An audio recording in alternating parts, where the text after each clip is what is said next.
Hey everybody, welcome to Surface Level, curious conversations about the Black and queer experience.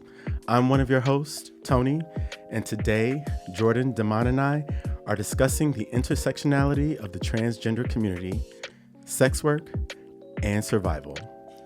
Will proper representation help cultivate understanding and compassion for the trans community? What should the broader queer community do to foster a more inclusive environment for Black trans folks? This is The Stroll. All right, The Stroll. What do you guys know about The Stroll? I cannot wait to get into I know about this. The Stroll. You know about The Stroll? I'm just happy we have somebody here to know more about. Listen, I know about a stroll, but I don't know about the stroll. Listen, we know a lot, but we don't know everything. We know a lot, but we don't know everything. But we don't know it all. All right, y'all. So y'all know how we like to do here at Surface Level. We like to bring people on who can share a level of expertise or a lived experience on a subject matter. And so today we're going to go deeper into the trans experience, which is something that the three of us don't have any real knowledge about. We don't have any close trans friends. And so we're happy to get that insight today and get some more understanding. So to help us bring depth to this conversation is someone who is a Black trans woman who has been living in New York since she was a teen, a fearless advocate for the transgender community for over 15 years. She currently serves as an associate human rights specialist at the New York City Commission on Human Rights. And today we're honored to welcome Tabytha Gonzalez to our Surface Level family.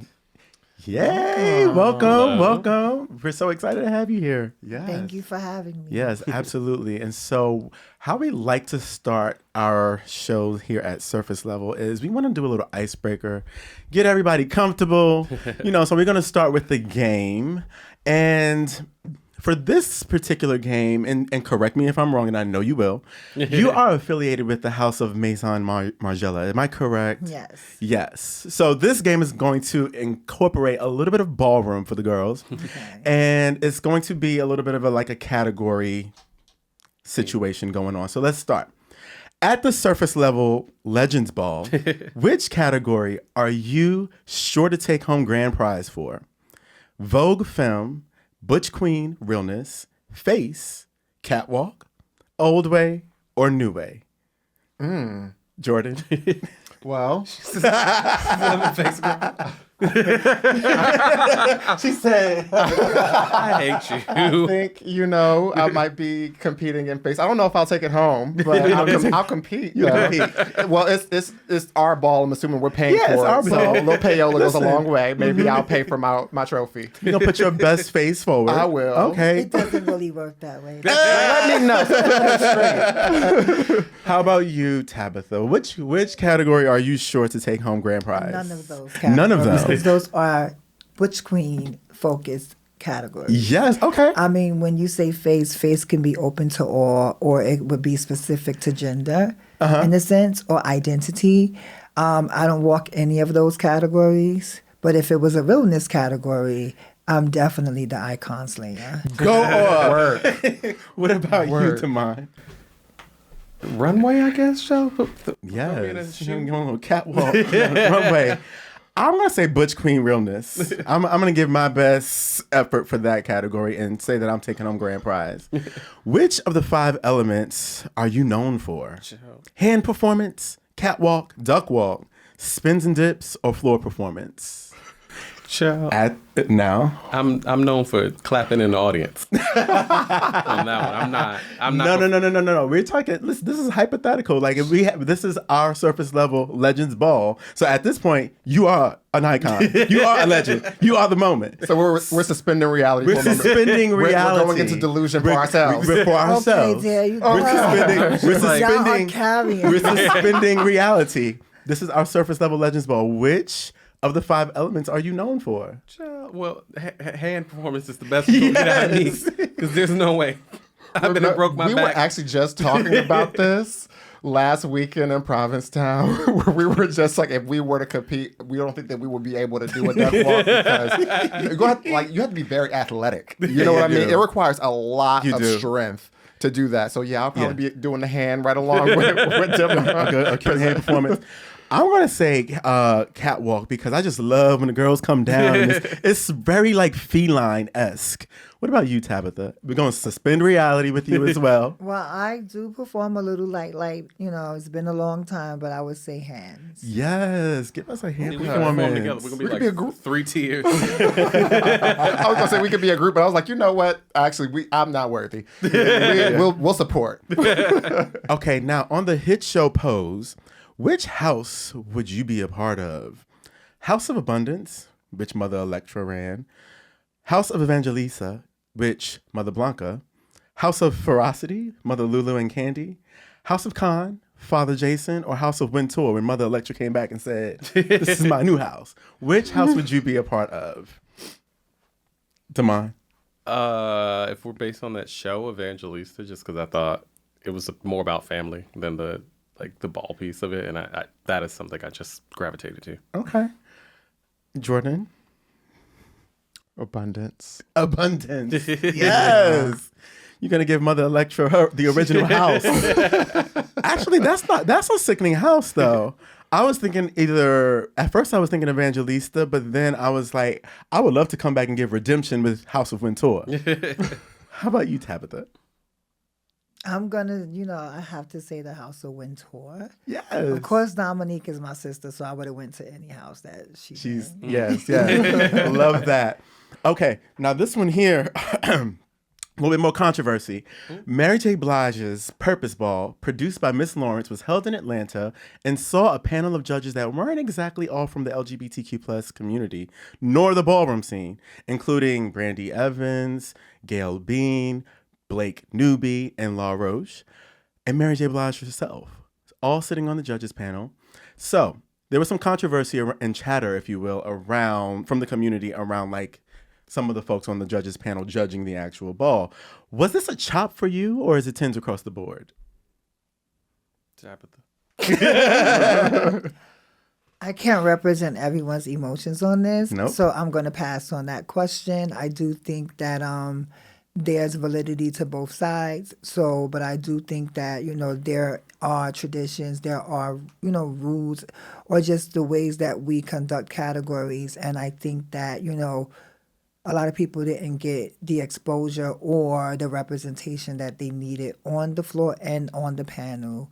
But I'm just going to leave my comment at that. But was it a great opportunity for ballroom to be exposed to a larger audiences? I think it was great, but there's always an upside and a downside to everything. But moving forward, I think, I know for sure that those who are making these decisions, the hierarchy or like the Illuminati, like some people call it. I don't subscribe to none of that.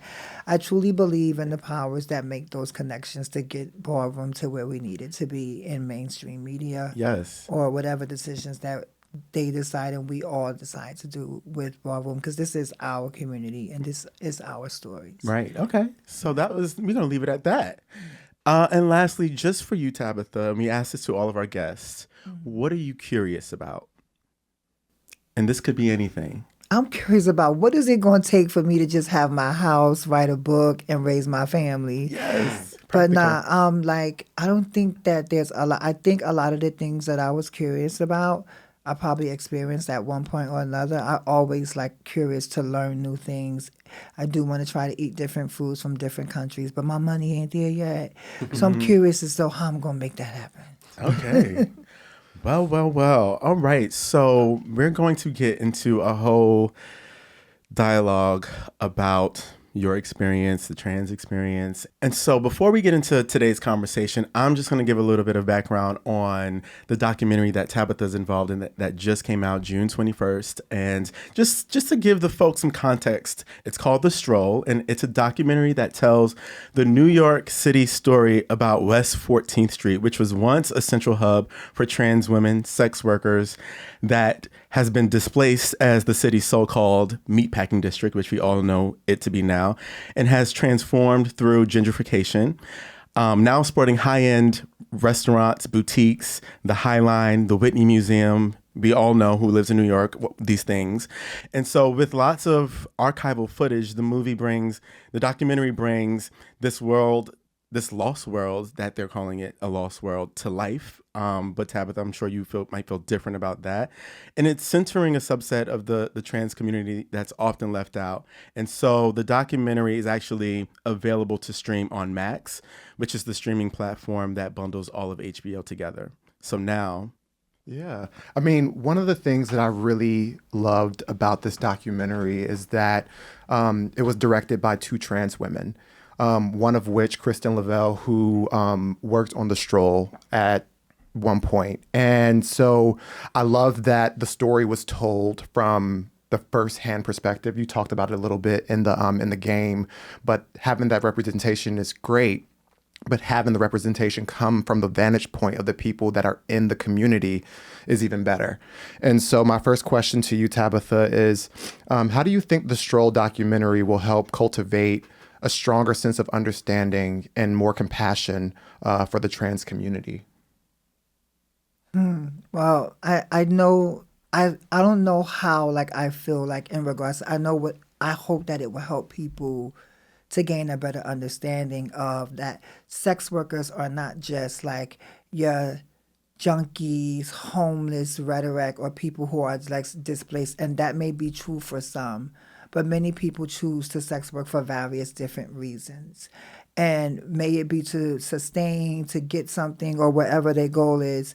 Like, there are so many different venues. People create these OnlyFans pages, and a lot of that stuff that we didn't have access to back then, right? So we were like on the front lines, right? Basically, we were like your first level of contact, if that's what you're looking for. You know, I would just say I hope people will get the understanding that we are not just that. We are more than that. We are a community, right? We knew each other. We protected each other. And we knew that we had to survive together.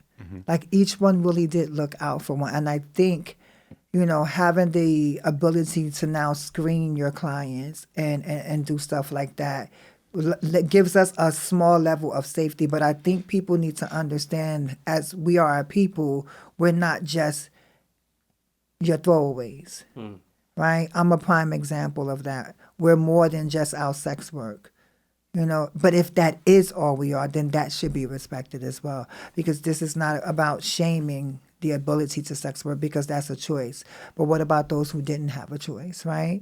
yeah. You know, so just to look at us and our humanity, and we were just trying to survive. Yeah, like using the word humanity, I think is perfect, because I think that's exactly what I took away from it. It created so much more depth and understanding and context and nuance around the community and around the Stroll. And so I'm curious to know, from the three of us, we all watched the documentary, was there any particular scene or moment in the film that stuck out to you that maybe shifted your perception or maybe like was eye-opening for you? Yeah. Let's start with you, Damon. Maybe like there was just an interesting moment at the end where one of the women said, "How many times did I have to go to jail to build this park?" When she was standing on the High Line, and I think about my relationship to that neighborhood. I worked at my office. My former office is literally in half the shots, and as they're in the main like little promenade in Meatpacking, and you think about this area as I know it, someone that moved here 10 years ago, worked in that area for the past 5 to 6 years, and you learn so much about the history of it and what goes into building things like that, how gentrification affects people in a way that is more than, like we say displacement as if it's this like umbrella term, as if like everyone just like, oh, everybody moved uptown or they moved over here. But it's really about the destruction of community. It's really about laws and such being in place that harm people from said communities to get to a place where they're not coming back there. And then, oh, now we can build our fancy museums, hotels, offices, etc.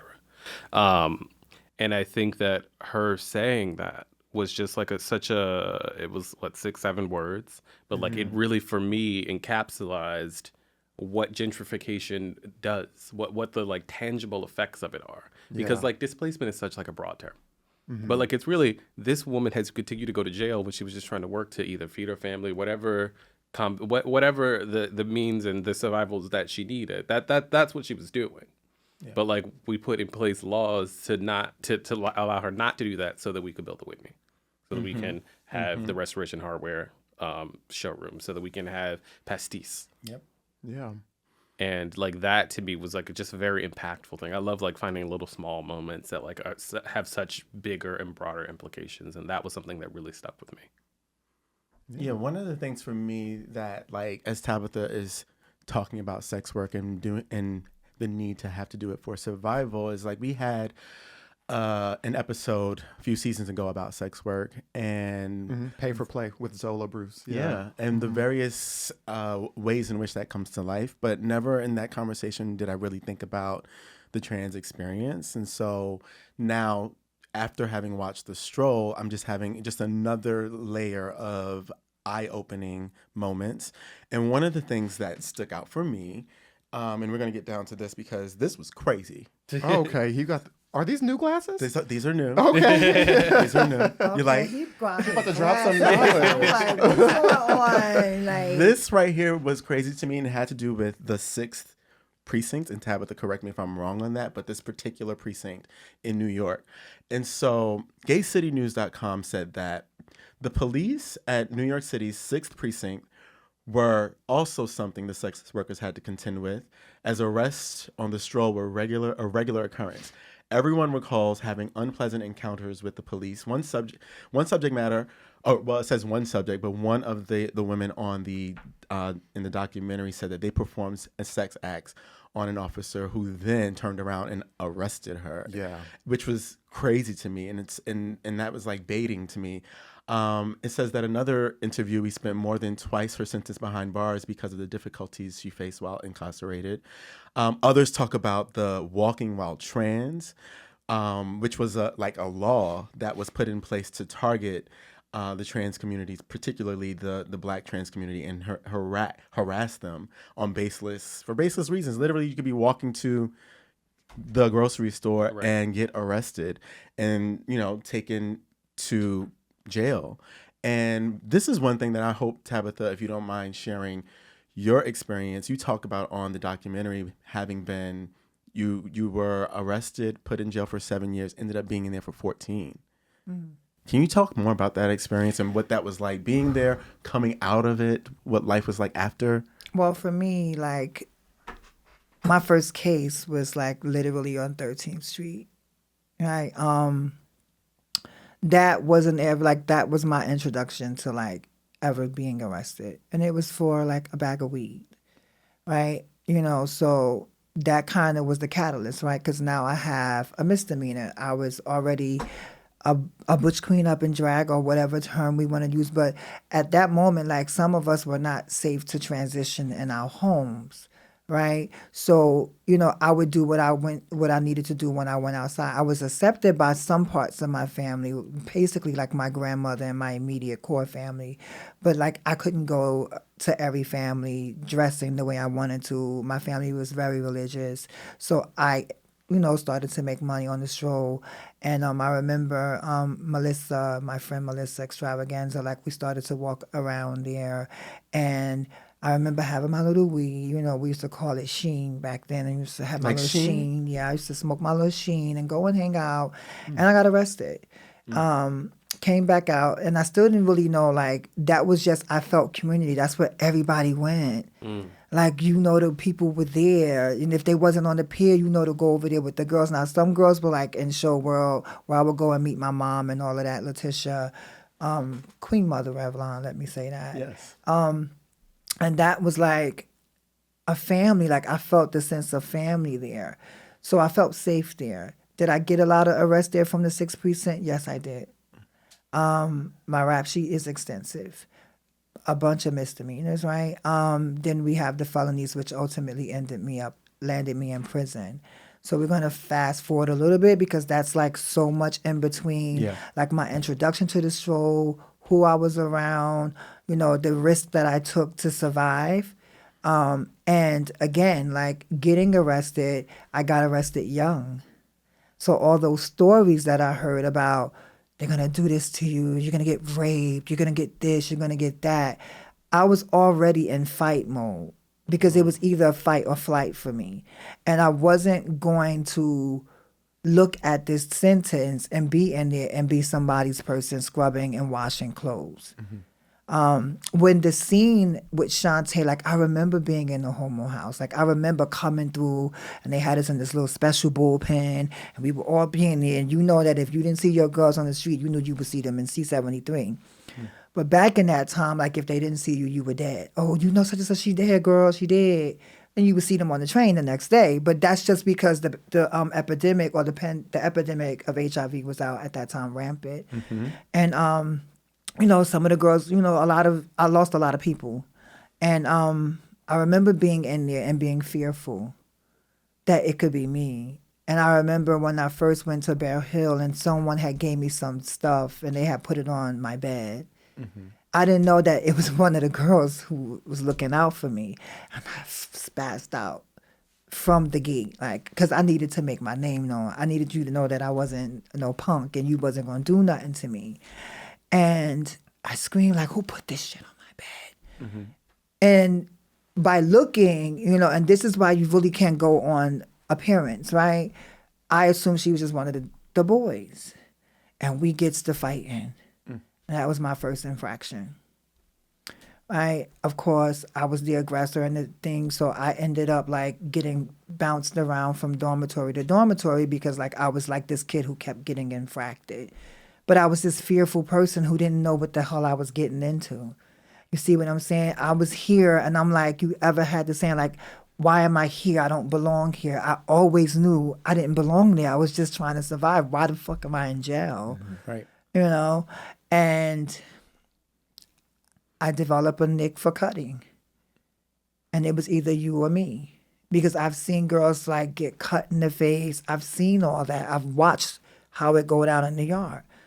So I became very militant and strategic while I was in there. In the film, you'll hear me say I turned into a monster. Like I was the one that you knew not to mess with. And I was okay with that because I understood earlier on that in that people would respect violence before you can tote the Bible or the Word of God. You'll just be some Christian. Or you'll be that, you know, the homo. And in the Richter scale of in prison, we're at the lowest. Right, it's a microcosmic world within the we're like almost subhuman.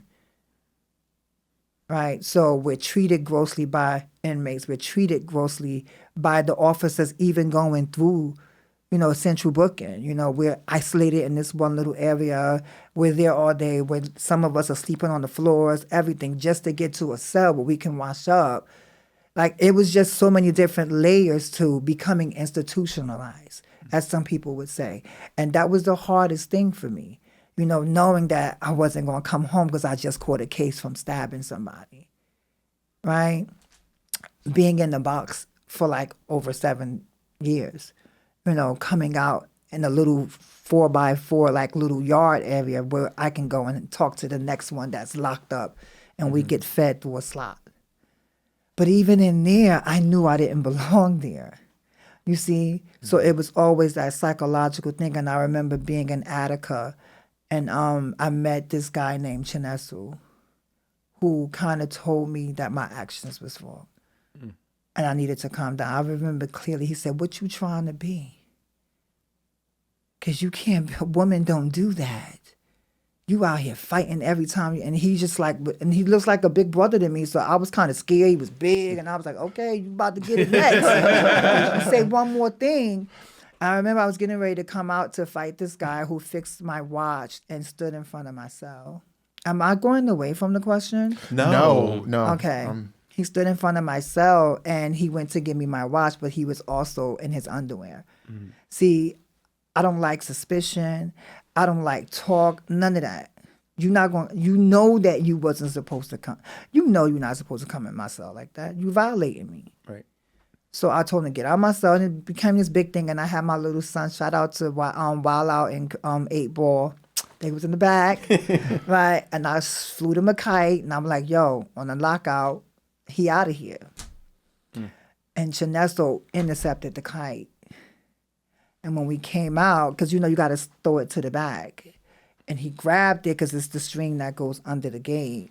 So he grabbed it, looked at it, came out, stopped me. Long story short, I ended up like being in my cell. It was almost like I was submissive to him, almost like the authority that he had, because he held a lot of weight. I think he was like close to the imam of the prison. And like I knew like to go against him, you would have to tear it with everyone. Like it was just like a no-win situation. Yeah. So, but thank God for him, right? Because I was able to start really unpack where's this anger coming from. The frustration at being incarcerated because I wanted to survive, and I was a youth and I was in there with no protection, and the only thing I had was me and God, right? So then coming out on the other side of that into the world 14 years later. It was a different world. When I was out in the world, you was a bad if you had like the two-way pager. You was that one. You had a stern coin, let alone if you had the phone, you could sit in the car, like you was that one. And to come back and literally see people talking in their phones and seeing all this digital stuff. And, when I come home, they drop me off right there in 42nd Street. It's not like you're going somewhere. You got 24 hours to report to your parole officer. And if you don't have a place to live, you're going to a shelter. I knew a pretty bitch like me wasn't going to no shelter. Right? So I was like, what the fuck am I going to do? So I went back to look for community because I knew somebody would tell me where to go. Like, I knew. And when I got there, it was different. And I remember going to housing work, seeing Egypt, who's also in the film. She was doing support groups there. And that's where I met Cayenne. And I was like, and I was asking for my mother. I'm asking for the people who I used to be with. Yo, what's up? Just like, you seen Letitia? They was like, she don't live here no more. And Letitia's my chosen mother, but I was away. So coming back home, it was like finding out that everything that I knew and everyone that I knew was different. Yeah. But me, I got to test the waters. So I still would go out there. And then the money had changed. Wow. I was like, bitch, I'm not. What did we do with this? So I knew I couldn't survive no more out there. And I wasn't hip on the whole, online dating thing. And I just knew in my gut I didn't want to do it anymore, right? Because I didn't want to go back. Like, it was the whole, it's different. You don't know when the cops is coming. It used to be Tasty Tuesdays and Thursdays, like one of the ladies says. But it was probably a different day now. And I wasn't going to take the risk. So it was very difficult coming home, and thank God for like the people who were placed in my life who kind of helped me unpack that and got me the resources I needed to be the person I am today. Yeah. And a lot of what coming out of the prison system sounds like is your sense of belonging was displaced. When you went in, the world in which you knew it was completely different than when you came out.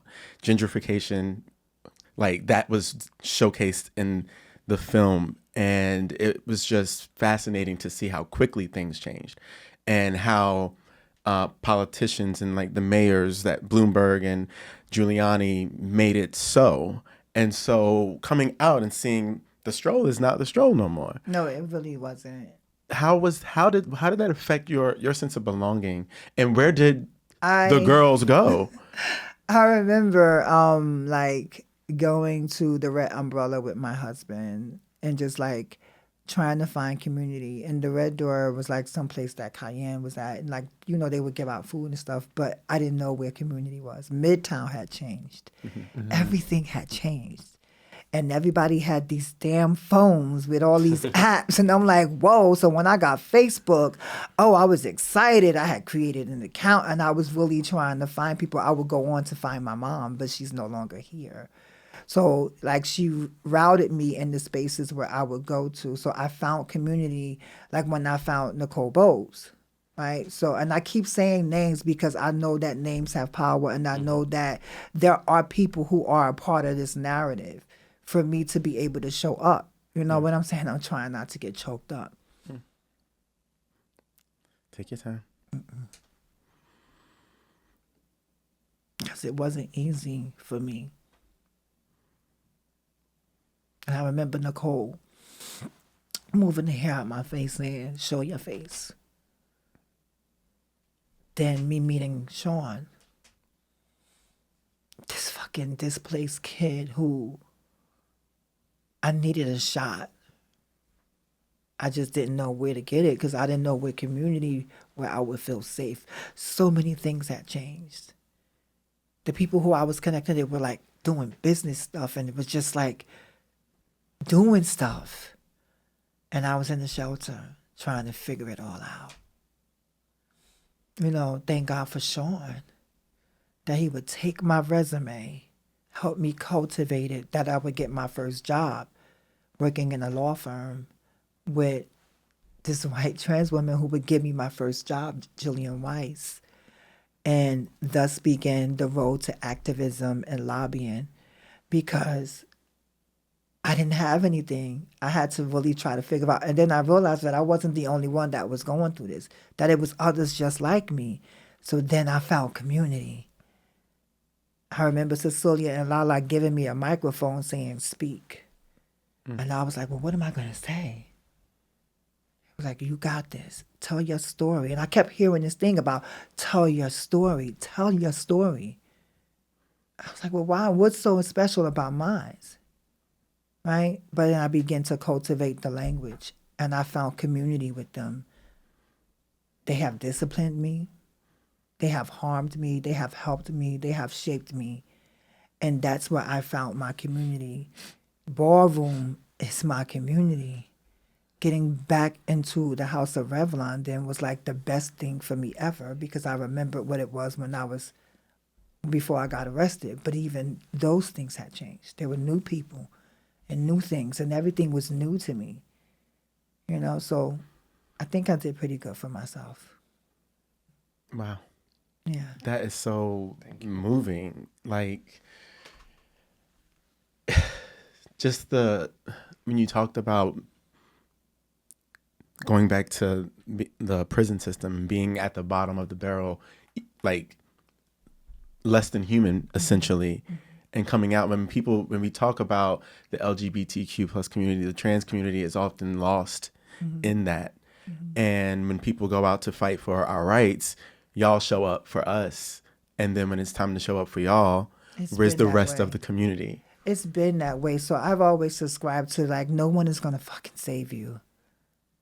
Like, that's my thing. If we don't talk, let me say this. Many organizations and CBOs have profited large amount of grants based off of our narratives and our pain. We've sat on many tables and took Metro cards, 250, sometimes net 90, net 30s, to tell our stories and be discarded. And they would bank off of that and profit off of that, right? And this is how they started to create the services. We would give you the keys to us for cheap because we needed to survive. But you created services for us, right? Yeah. With people who were not trained to give us those services. So we figured out we had to really go in and, get access to these jobs to be able to provide the services to our community. Whoever made that decision made the best decision by having us provide the care for our own, because we know exactly what we need, right? Yeah. So coming back and trying to navigate all that newness and being in different spaces, it was very hard because I was always seeing that they're not going to help us. They're not going to come for us. We have to do this, So when I was approached to tell my story, this was an opportunity. And I've heard so many times from some of the same people I've mentioned, tell your story. Your story is just like, wow, tell your story. I'm like, oh, yeah. Yeah. Because life is life and I ain't got time. Like y'all been here for a minute. Like I everything is still new to me. Yeah. I'm still trying to get, I have a hunger in me. And they're like, well, she almost 50. But I'm moving like I'm 30 because it's all still new to me. Yep. I'm not tapping out till the lights go out. You see what I'm saying? So I'm going to keep on. Now that I'm empowered and I've been given an opportunity to do that with the Stroll, shout out to Christian and Zachary and Matt and the animation team who gave this girl formerly incarcerated for 14 years, former junkie and sex worker, an opportunity to sit at the table, give me the respect that I deserve, right? I was picked up, brought to, fed, taken care of, right? And I was told my story with the dignity and the respect. There are agencies that do that now, but they knew. Why? Because it was trans people at the forefront bringing out these stories because they knew the importance of it, right? And I felt vulnerable enough and safe enough to share that. You see what I'm saying? So every opportunity that was afforded to me has been by grand design. You know, I've never been one to, I've always like got counsel. Like, I know I annoy people. And if y'all hearing me, I know the hell out of you, Temperance. I know the hell out of you, Simone and Rucker and my husband. Thank God for him.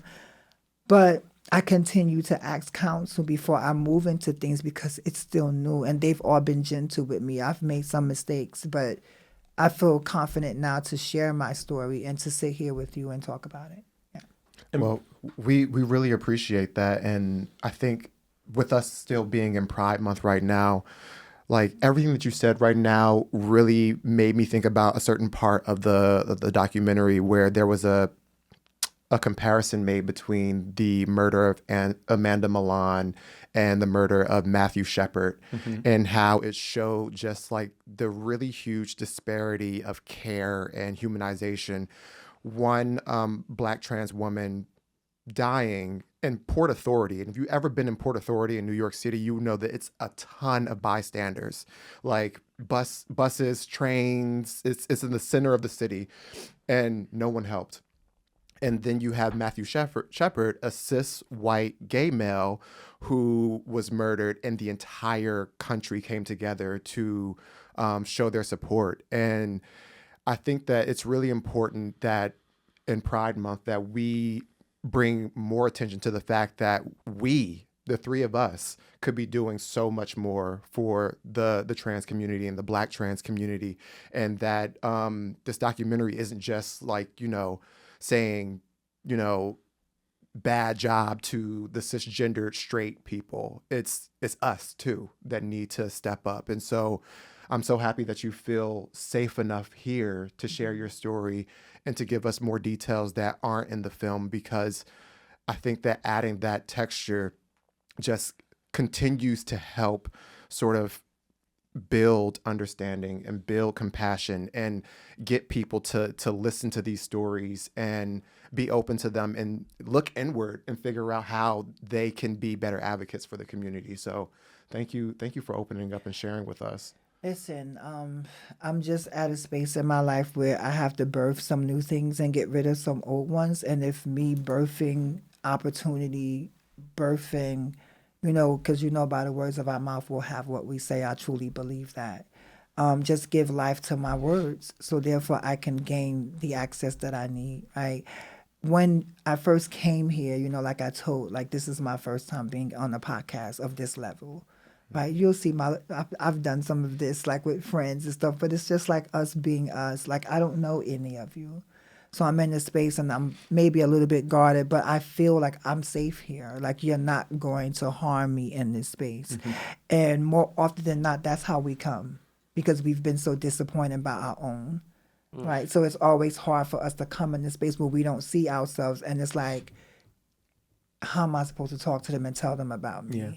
What part of this conversation are they going to take? Am I doing right by my community? That's why I use I statements, because I can't represent my whole community. Yeah, and what just to give, I totally went over my head. How we even met Tabytha was in the Bronx, like at the top of the month, the Bronx Pride flag raising ceremony. You and I both were honored by the Bronx Borough Hall president for the work that we've been doing in the community. And I was sitting right next to you at the ceremony. And I remember being like, hey, and you were like, hey. And then like later on you came and you was like, listen, when I go up there, I'm gonna need you to take video. And I was like, I got you. And you said, I'll do the same for you. You're gonna be my buddy.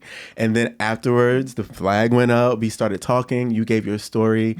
And this is how the world works. And now you're here with us, actually really giving your story on our platform, and we don't take that lightly. I appreciate you for that. Like even there when I told them like some of us, and I'm pretty sure, like, as the Black experience, we do a lot that we don't hear the words thank you. Right? So it felt good to be acknowledged for any of the things that I've done. I've done many, you know? But it's good to have someone say, you're doing good, because I often tell myself that I'm not doing enough. Right? One of the greatest things that my father had said to me, we were having a conversation. And I was like, oh, I got to do so much. I got to do so much. You know, I want to like be so creative and just do impactful things for community like you. And he said to me, I don't want you to have to do a lot to be like me. That's why I'm doing what I'm doing. So it's important to me that I show up when I say I'm going to show up on time, professional, and do it, right? Because I have kids that look up to me.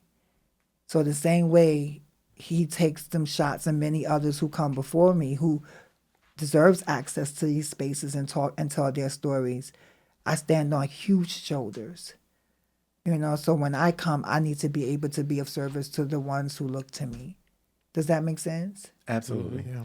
So I hope that that's on your question, but I'm just really emotional in this space because, like, as I'm telling my story, and that's another thing that people don't get. When we tell our story, we relive our trauma. Yeah. And then we're sent away with, thank you. Sometimes that's not enough because now that trauma is with us the whole day. And we have to unpack that and get back to our safe space. So something me and my sister says, I was nervous when I came in. She made me say, look in the mirror and say to yourself, I am going to meet my good. Thank you, Dominique. So I am here to meet my good. And whatever you take from this, I hope that it's of good and that it does good for the listeners. Well, before we come undone, we want to be cognizant of your time today, and we know you have things to do and people to see. So yeah, I'm going to go let see my father. Damon give us the last. We're gonna wrap. Okay. All right. So we typically like to leave our guests with a bit of homework. So we're gonna ask you give them a bit of homework today. So given your role as an activist and in the forefront of the trans community, of the trans community's liberation, what steps do you believe that the broader queer community can take to be more inclusive and create a more empowering environment for Black trans individuals? Uplift our Black and queer community. Get involved in the things that we do. And, you know, invite us to the table because we have people in our community. We have what we need. We'll create our own tables. So let's just say that, like, I used to think from an area of deficit. You know, I don't think that. I think in abundance. I have so many references in front of my eyes of Black and brown queer folk who can mobilize, who will provide. So many people within my ballroom community who I love and adore are at the forefront of some groundbreaking historical things. So what y'all can do is lift that. Lift those voices because we're not all free. We're not free until we're all free. Right. You know, Black and brown, queer, trans folk. And trans folk being predominantly trans women who are at every turn of violence. Be more sensitive to our needs and be willing to stand in the gap because when something happens to one Black person, it happens to all Black people. And we need to make sure that we are current and staying abroad in what we need to do to see what best serves our community. And that's all of us. Did that answer your question? Yes. Thank you. I'm sorry. No, Yeah. no. There's You guys got me nothing. nervous in here, and I do this.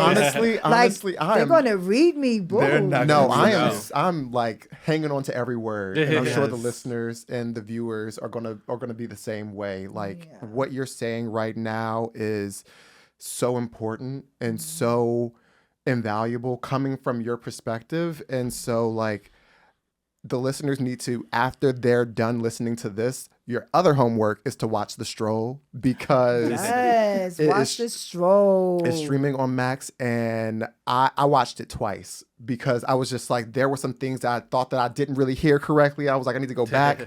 And So what was one of your favorite parts of it? Let me actually. Yeah, you could ask us a question. I mean, For me, I think it was learning more about Sylvia Rivera.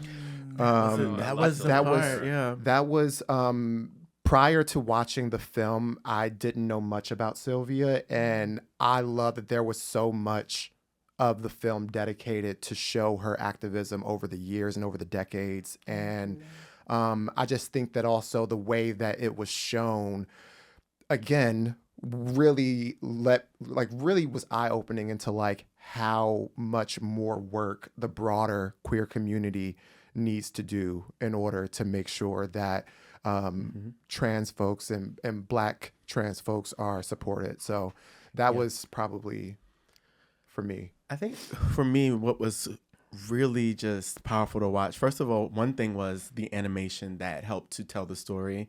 I know there was a specific group, and I wish I knew off the top of my head what the name of the animation group was that worked on this, but those scenes in between that helped weave together the story was so powerful. And just, I'm a visual person, and so like watching that really helped the story land for me. And then also there was so much footage from like back then, looking at Meatpacking then to now, that I was like comparing and contrasting then and now. And I was like, wow, the video footage of like RuPaul back in the day, that was eye opening when RuPaul was doing a little like kind of like a spoof on the trans community as a drag queen, but it was sort of like the butt of the joke was the trans Black women, and that was shown. And that didn't age well, but I mean, we all have done things that are unsavory enough, and so we can move on from them. But there were many things like that. I was just like, this is a history lesson. Yeah.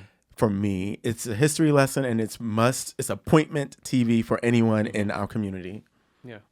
The director's name again was, I'm blanking. Christian Lavelle, Zachary Drucker, So Matt the Wolf. thing that I found most interesting is very small, but at the very opening, and she goes, I'm going to be the one directing and telling this story. Because I think about, obviously, the marquee documentary for queer culture is Paris is Burning. It's told by a straight white woman. And I think it's a great documentary. I think it does a lot to give you a crash course, maybe if you don't know, if you aren't directly involved with ballroom, but the depth and the gravity of how this story was told, I think no one but someone living in it can do it that way. Yeah. And that, I think, was the difference, and something unique and something really just special, that like that was one of the opening phrase, the one of the very first things that were said. Pulled and, like, me in immediately. That never Because wasn't left. it rings in my head, and I don't know if I'm saying it right, but I believe she said something like, I own my liberation or something like that. That was me. That was you.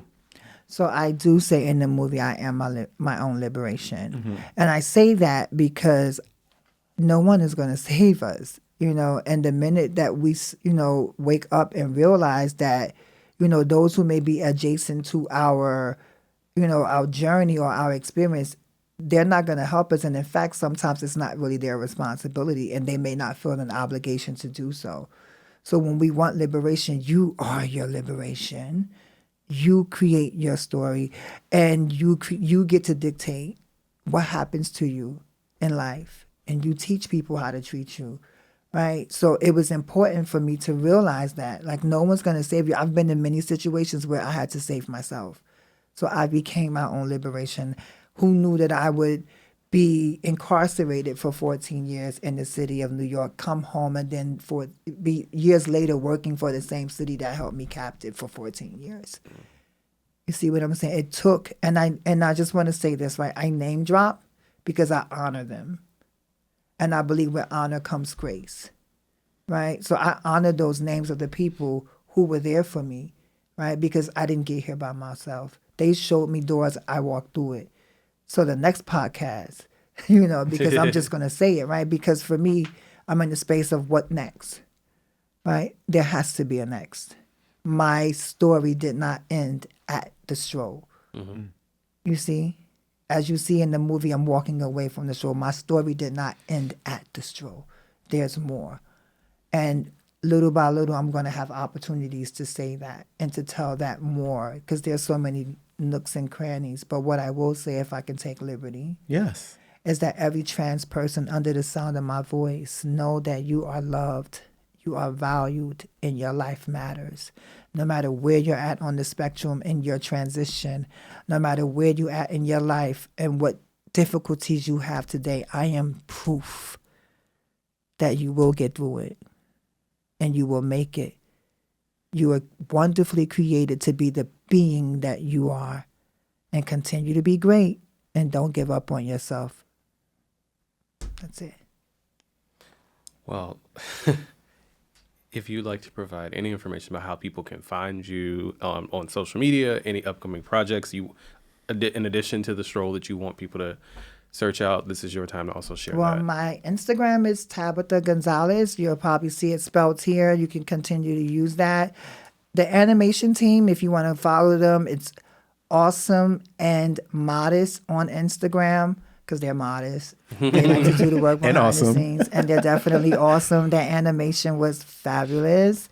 As my, I have a sister who always says this word, Erica. She says it was very delicious. The animation was very delicious. So I had a great time here with you all, right? So if you want to follow me, Tabytha Gonzalez. It's just that I can only be me. So just tag that in. You'll find me. But if I can leave you with any resources or references, please tune into things that are ballroom.